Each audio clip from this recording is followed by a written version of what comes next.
Welcome to the Dreadful Dialogue podcast. My name is Alyse, and happy to have you guys here for the first episode. This podcast will be all about things related to horror. I'm going to talk about books, movies, TV shows, and with me for this one, I have my husband, Paul. He is my occasional co-host. Besides being my occasional co-host, he is also the engineer and helps me out with a lot of the behind-the-scenes things. And he's going to be asking some questions of me so that the listeners can, get to know me and get to know what to look forward to for the podcast. Hello, everyone. My name is Paul, like Alyse said, and I will be doing my best to be a host and ask questions. So let's get into it. Alyse, what inspired you to start a horror podcast? Well, I spent a lot of time always growing up being a creative type person. And when I was in the service, I spent 8 years in the Army. And one of the things I did when I was in the service was I did some radio personality type of work. And I really enjoyed it. It didn't go out to the large masses. It did go out to, within our base in the area that we were at. And I really enjoyed it. And I missed it. I missed being able to have a space to just, be creative. And since I really love horror movies and I really love talking about them, I figured I could put the two together and start a podcast.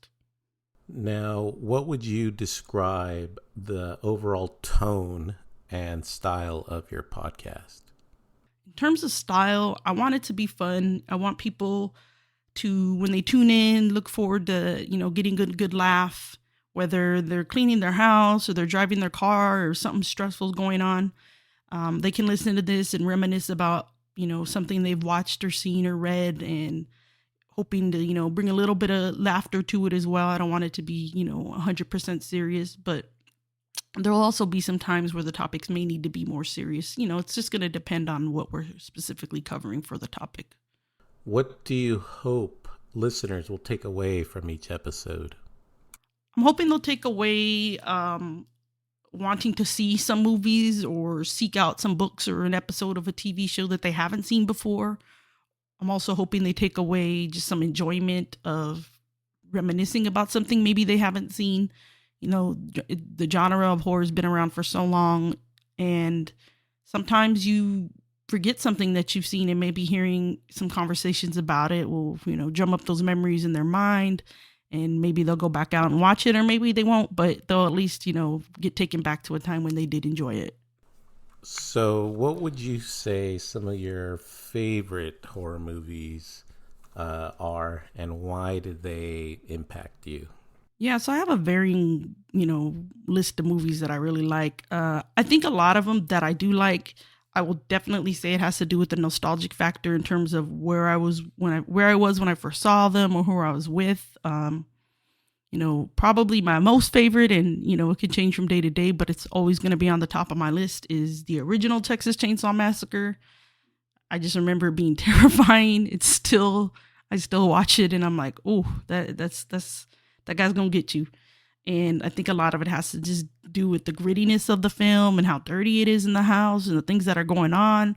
So it's definitely a classic that I still enjoy tuning back into. I also like Psycho. I mean, it's one of those originals where, a lot of people, even if you've never seen Psycho, you kind of know what's going to happen. But I don't think I knew the ending of that one, and it got me good. So that is definitely a reason why that's one I like, because that ending stuck with me. I also love Candyman. I remember watching it with my cousins and being scared, but still enjoying it. Same with Dawn of the Dead. I mean, it's more of a comedy than an actual horror movie, the original Dawn of the Dead. And I also like Scream a lot. The first Scream, I think just because of the time it came out, it was within when there was kind of a lull in the horror genre, and it kind of brought it back to the forefront, and it used a lot of the old tropes, and there's a lot of shout outs to other movies in it. And it's another one I love returning back to that one, and overall the whole franchise. There's other movies too, on other days it could change. It might be, I like Lost Boys, I like Fright Night. There's other ones where if you said, oh, you can only have a top 5, it's like, oh, I might have to rotate them out, but then the next day it could be a different one. So it's sometimes just the mood of what you want to watch. Now, what do you do to help you select these different topics or themes on your episodes? Do you look for a specific genre or subgenre of horror? It's a little bit of both. Sometimes it's, maybe me and Paul just watched a movie we hadn't seen before, whether it's an older one, whether it's a newer one, and we just want to talk about it. So we're like, hey, let's hit record and let's chat about it. It could also be driven by the guest if it's something they're more interested in. It could also just be a topic that, hey, you know what? I feel like this movie hasn't really been covered in a podcast, or it's just a movie, or it's a topic I just really want to talk about. So let's go ahead and do an episode on it and, see who wants to chat with me about it. Okay, so speaking of guests, are there anyone in particular that you plan on featuring on your show? Or is it going to be on a topic by topic basis? Again, it's going to be a little bit of both. I've been seeking out different people for my guests. Definitely some of my family members, because we get together. Some of us, we're clowns, we're funny, we laugh. A lot of them are a part of that nostalgic feeling, watching movies together when we weren't supposed to. Family members telling us not to stay up late and watch things, yet there we were watching them. So definitely plan on bringing on some of my cousins, my brothers, and when we get together, we chop it up. It's hilarious too. Also some people that are already out there doing things in the genre. I got a friend who's a performer who's performed, in Evil Dead the musical. I'm really looking forward to interviewing him. And yeah, just varying guests, whether it's people I know personally that I know, we like to laugh together, and then some people that I might not be as familiar with, but they have something interesting about a topic that we're going to talk about. I'm also hoping to get some horror newbies and novices to come on the pod and chat. It'll be really interesting to get their perspective on things that they don't actually listen to normally or watch regularly. Okay, well, being new to podcasting, what are some of the challenges that you see that are going to need to be overcome as a new podcaster? New challenges definitely going to be related to just getting more comfortable being back on the microphone. Like I said, I did it before when I was in the Army, but that was in the early 2000s, and here we are in 2024. So getting myself comfortable, putting myself out there again, making sure our sound is good. I mean, this is a homegrown podcast. We're not in a professional studio space, but I like that we're homegrown and that we're willing to take the podcast on the fly. We've already done some episodes where we're somewhere and we're like, hey, let's just talk about it. And it might not be with the best sound quality, but we're hoping that people still enjoy the content. And also just, keeping the topics interesting. There's so many subgenres within horror that it might not be everybody's jam, everything we talk about. So I'm hoping that if listeners have an episode where it's not really something they're into, that it doesn't turn them away from still tuning into the later episodes. Now, are there any upcoming episodes or special projects that you're excited about to share? Something I'm excited about this summer, we plan on going to Midsummer Scream. Been to a couple conventions before, Monster Palooza. We also have a local one in our area where we live called Creep IE-Con, as in if you know anything about Southern California, IE stands for Inland Empire, so that's why they called it that. So looking forward to checking out that convention, and also just trying to check out other local haunts or events that go on. Through the years, we've gone to so many places to fulfill my wanting of spooky stuff, whether we've done ghost tours or we've gone to the Winchester Mystery House, and trying to visit more of those places, and this time cover them for the podcast, because everybody doesn't have the opportunity to go to all these events. So it'd be a cool thing if we can bring it onto the podcast and give people a little taste of it. Okay, so now everyone has something that scares them and is their biggest fear. And I know what yours is, but are you willing to admit it? There's a few things that scare me for sure. Decapitation, the autopsies in movies, creepy kids. But I know what Paul's trying to get me to admit to you guys, and That's clowns. Clowns have always scared me since I was a little girl.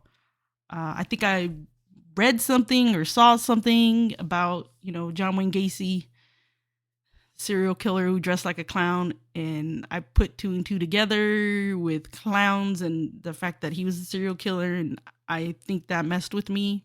I watched Poltergeist probably way too young, saw that clown toy, and that got me shook. And also watching the original Halloween, having little Michael dressed as a clown when he pulled off that mask scared me as well. So it's a fear that I definitely have. And I definitely, when I watch a movie, I'm like, okay, I got to get ready. I got to woman up and watch this. We watch a lot of movies with clowns now. Is there a particular style of clown that you really are scared from? Yeah, I like to say that I'm scared of, like, for lack of a better term, classic clowns. The red nose, the ruffly collars. If anybody's ever seen, I even remember seeing the box growing up of, I don't even think the brand's around anymore. We'll have to find it and put it on the social media of Scoopy's ice cream. And there's this clown on the box for ice cream cones. And I hated that box. So those clowns tend to scare me. Clowns that are like dirty and messy looking, they don't scare me because they just don't seem as real. Another good description of that would be the original It clown. To me, he is a classic clown. I still look at him and I'm still freaked out. Is there any time that you actually had to deal with a real clown? I mean, I always avoided them as a kid and steered away from them when I saw them.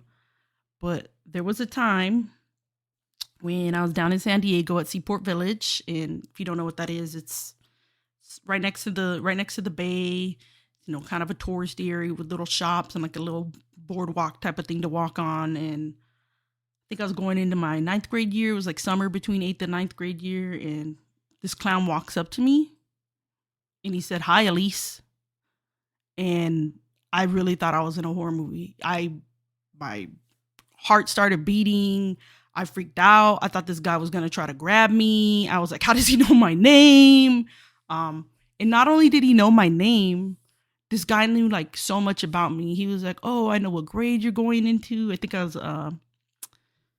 was getting ready to be a cheerleader because I, tried out and made the cheer team in high school. And he's like, "Oh, you're getting ready to start cheer and you're going into high school." And I'm like, "Dude, and I'm like, "Who are you? Get away from me." I was literally like stranger danger with this guy. I was like, "Get away from me." I think I said some choice words to him. I told him to back up. I was freaked out. And then I went from freaked out to like, the whole fight and flight thing. I was like, I'm going to fight this fool. Like, I'm going to tell him to back up. And then out of nowhere, my dad walks up and he's laughing. My dad, if anybody who are listeners that know us personally know my dad is a big jokester. Don't ever tell him your jokes because he'll tell your joke to somebody across the room 5 minutes later and he'll tell it better. And he ran into this clown at the bathroom and he said, "Hey, I have this daughter. She's freaked out of clowns."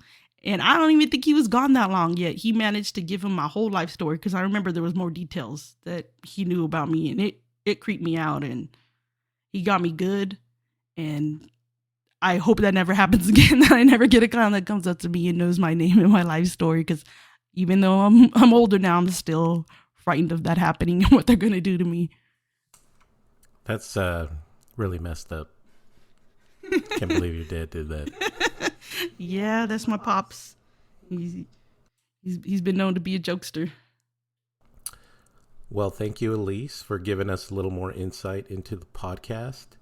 I'm looking forward to new episodes coming out. And is there anything that you want to leave us with?